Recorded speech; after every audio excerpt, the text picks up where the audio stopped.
Hello class, welcome to Morpho Syntax, and in this video we are going to talk about affix. I hope you still remember our discussion last week about base, because when we talk about affix, it's closely related to base. Shall we start? So, like I said before, affix is closely related to base. Why? Because affix is attached to a word root. Yeah? This word root is the one that we call as base. In order to make a more complex word.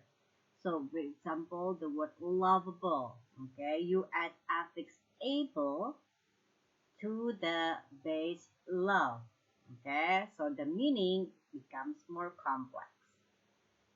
Affix is always in form of a bound morpheme because affix is bound morpheme. Okay, and the place for affix is usually before, after, or within a root or a stem. So based on the position, we have prefix, infix, and suffix. Prefix is a bound morpheme that occurs before a base. Okay? Before a base. That's why that is prefix pre. Pre means before. For example, in the word import, you got prefix im before the base port. In the word remake, you have a prefix re in form of the base make. And in decent, you have prefix in before the base decent. Let's go to suffix first. So if prefix is placed before a base, suffix is placed after a base. Okay, after a base. So this bound morpheme occurs after a base. So for example, in the word realize, you got suffix eyes,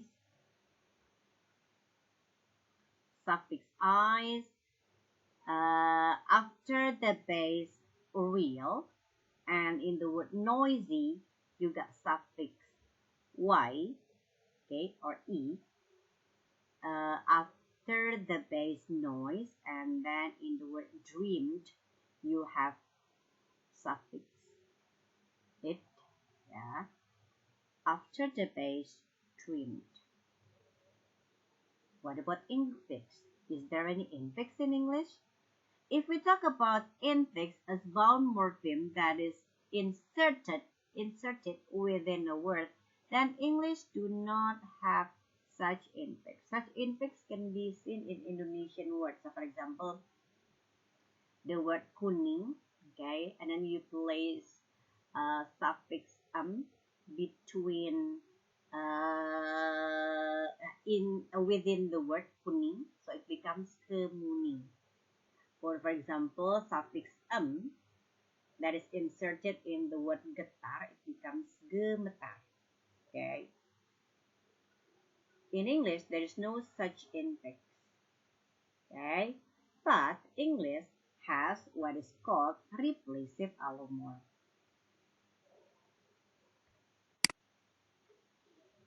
So if other affixes are additive, you add, okay. In replacive allomorph, you replace. What is being replaced? Usually that is being replaced is in the middle part.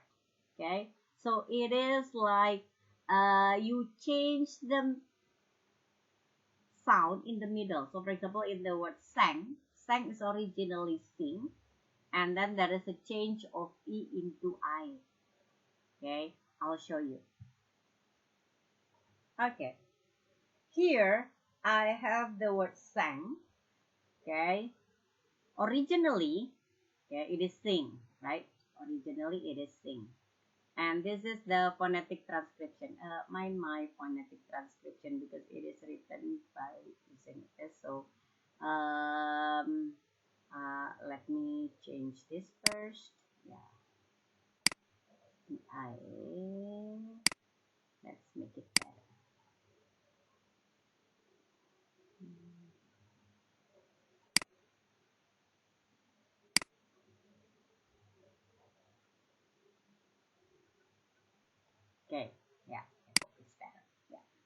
Okay. So here in the word sang, okay, originally, okay, the word sang originally is the word sing, okay, and then in the middle part there is a change between e, okay, or from e to I, okay. So here in this case there is a change from e to a. Also in the word road, okay, originally it is right, okay, but if you change the verb, okay, from right into past form, it becomes road, then there is a sound changes from I into O, okay, so it happens in the middle.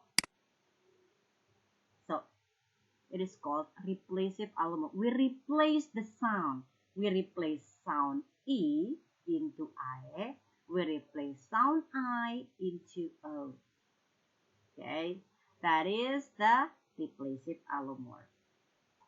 And in English, sometimes replacive allomorphs are called infixes because they are positioned within a word. As an example, as in the example. Okay, these are the list of the prefixes in English. I'm not going to, what does it, explain this one by one, okay? As you know that since this is morphosyntax class, you are expected to know the prefix and the meaning, okay? But you can have more examples in the ebook I gave you, okay? Also for the suffixes, okay, here is the list of suffixes and it's the meaning, okay, you can see the suffixes and the meaning also with the words in the ebook. I will show you. So this is the material, okay, it's on page 89. Just open up your book, the morphology part, okay, affixes is started here. Okay, and then do the exercise. Okay, you got exercise 88 for the prefixes. Okay, and then this is the exercise for the infix or the replacive allomorph, and also okay, do the others, and also for the suffixes. Okay, exercise for suffixes. Okay, do that later. Another thing about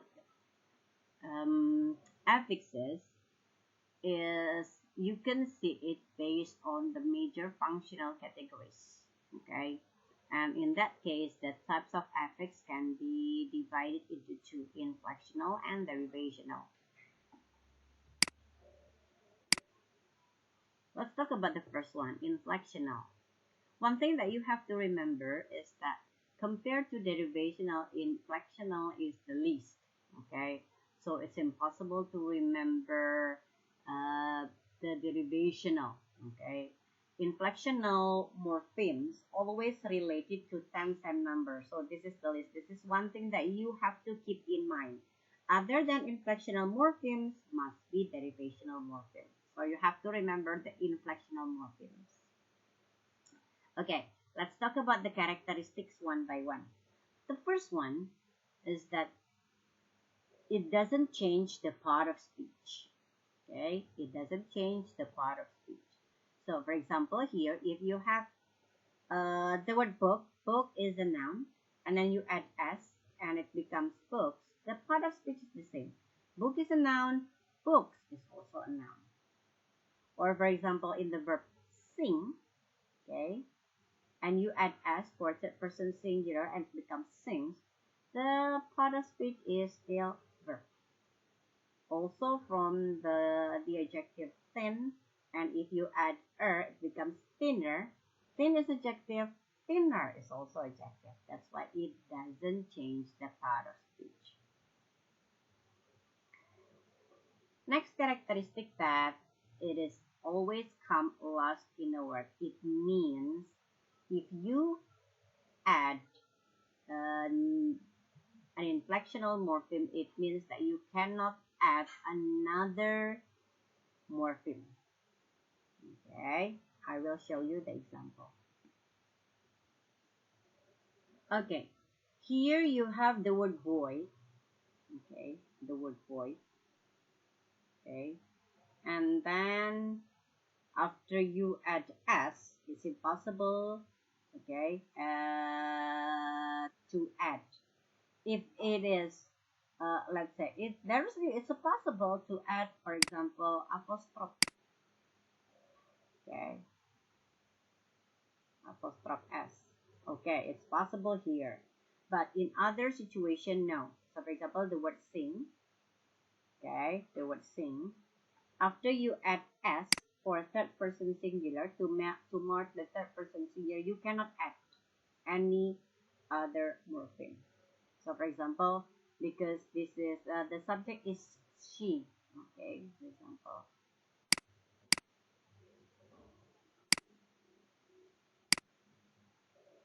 Okay, she sings. Okay, but oh, the person is in the middle of singing, so I want to add another ing to indicate the continuous tense.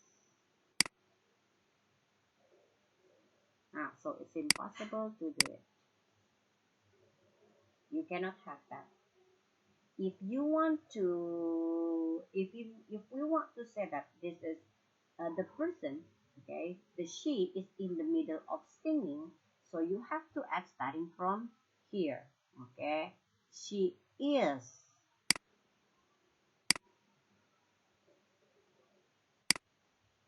singing.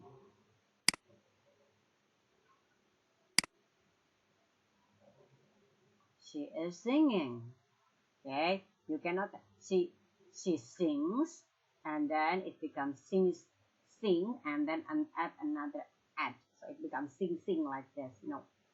Okay, so if what is it, you change your mind, then you have to change the form. You cannot just add it.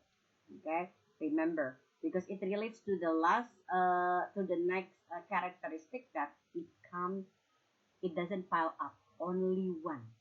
Okay, so if you add only ing, so only one.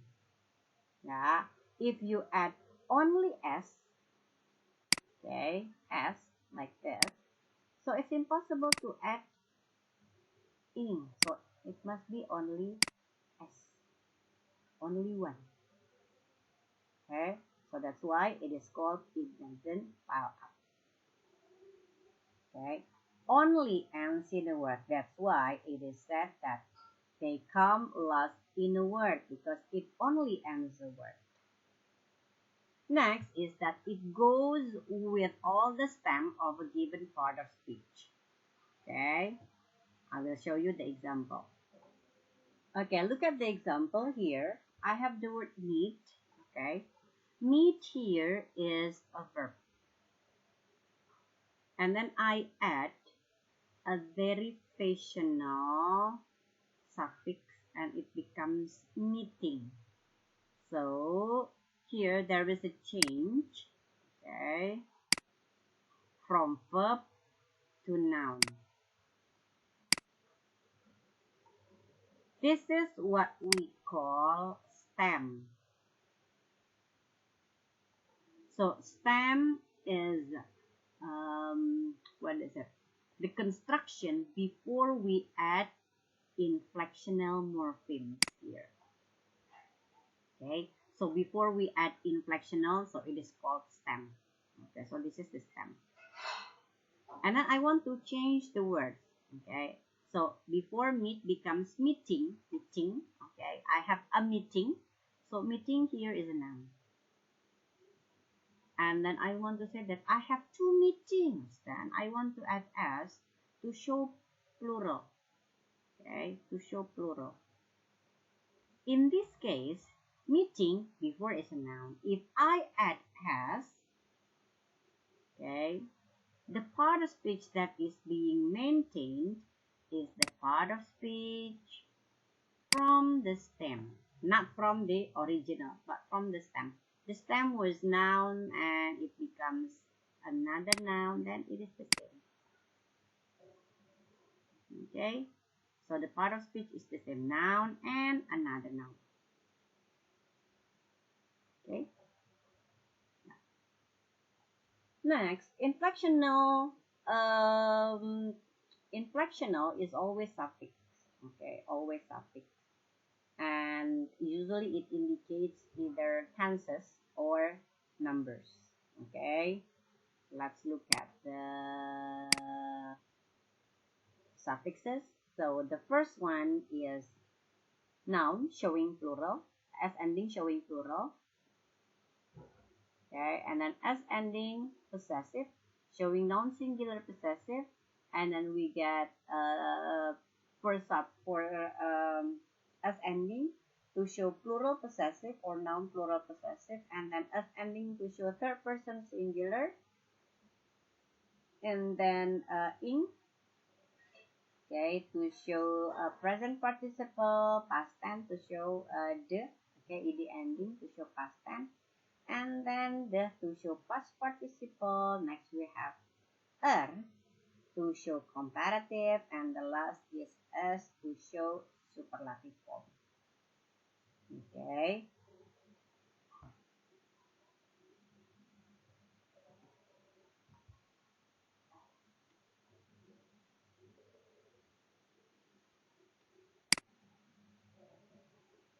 Okay. Number 1, number 2, number 3, and number 4 are all for nouns. Noun. Okay. Noun, noun, noun. Oh, sorry. 1, 2, 3 is for noun. Number 4, okay, as ending for third person singular. Number 4, present participle. Number 5, okay. Number 6, past tense. Number 7, past participle or the verb 3. All these 4 are for verbs. The last 2, comparative form and superlative form, is for adjective or adverb. Okay, that is the thing that you have to keep in mind.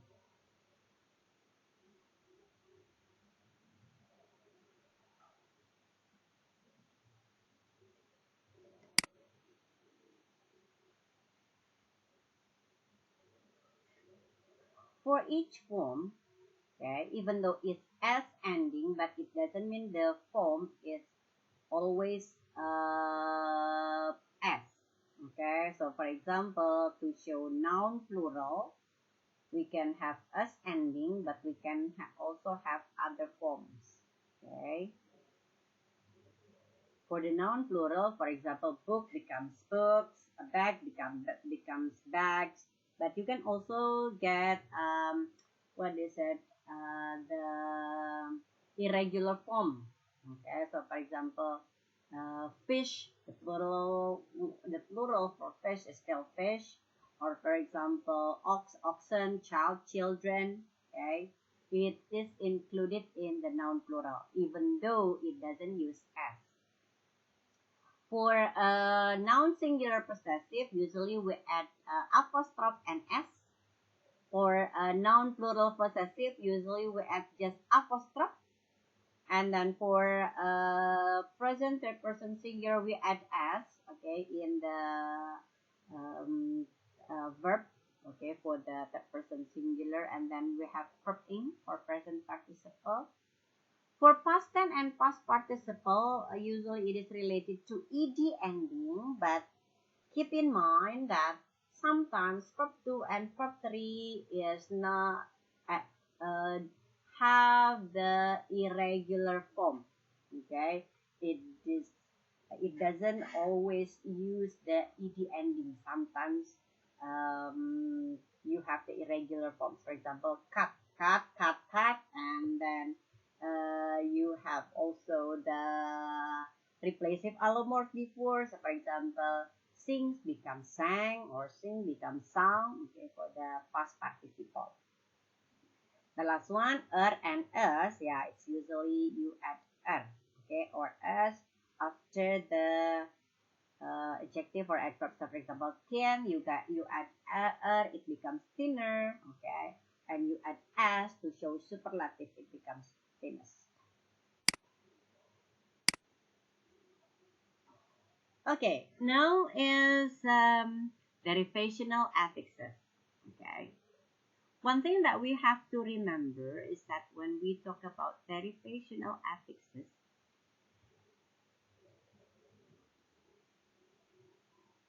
it is different from inflectional suffix. For inflectional suffix, you can only add one, and usually it is placed at the end. But derivational affix, remember, it is affix, so it can be prefix or it can be suffix. And there is no certain way to add affixes in a base. So it can be prefix and then affix, or in the suffix, or it can be suffix and then prefix, or it can be suffix, suffix, suffix, and then prefix, or it just suffix. There is no certain method, okay? So that's why it is called combined in arbitrary manner. It doesn't close off a word. Okay? It doesn't close off a word. So if you add morpheme, it's possible to add another morpheme. So for example, like before, from the word meet, and then you add ing into meeting. There is a possibility you add s, so becomes meeting. So it's possible if you still want to add, as long as the word exists. It can be prefix or suffix. And this is the thing that you have to remember. Derivational affix doesn't always change the part of speech. Okay? Mostly, it converts the part of speech from beauty, which is a noun. If you add full, it becomes beautiful. Enrich, from and to rich, yeah.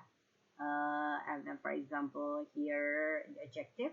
And then you add prefix and it becomes enrich. So, from adjective, it becomes verb. Okay, it changes the part of speech. However, it doesn't always happen that way. Sometimes the meaning, yeah, the part of speech is still the same, but the meaning is different. So that's why we call it class maintaining. Class maintaining means the part of speech is the same, but the meaning is different. So for example, here we have the word friend. Friend is a noun, and if you add a suffix ship, it becomes friendship. Friend is a noun, friendship is a noun. But the meaning is different. If we talk about friend, it is the person, but if we talk about friendship, it's the relation. And then terminate and exterminate. Terminate is a verb. If you add prefix x, it becomes exterminate. If you terminate it, you kill only one. But if you exterminate, you kill all. Okay, so the meaning is different. Yeah. So once again, that you have to remember, in derivational, sometimes it doesn't change the part of speech, okay, but it changes the meaning. That is for sure. Okay, so this is the example of changes of derivation from a noun. So verb can be noun. Okay, speak becomes speaker, swim, swimming. Okay, read, reader, or reading. Can also a noun can also be from adjective, kind, kindness, good, goodness, black, blackness. But noun can be from another noun. Mother, motherhood, sense, stance, for example. Also in the case of adjective, okay, adjective can be from a noun. Master, masterly. Brotherly is from the word brother. Adjective can also be from verb. So readable is from the word read, okay, from the base read, and then lovable from love. Adjective, common, uncommon, possible, impossible. Okay, it can be from adjective to another adjective. What about verb?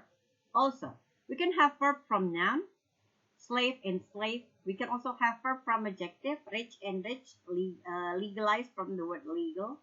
And we can also have verb from another verb. Discontinue is from the word continue. Unpack is from the word pack. Okay. So there are lots of possibilities. Okay.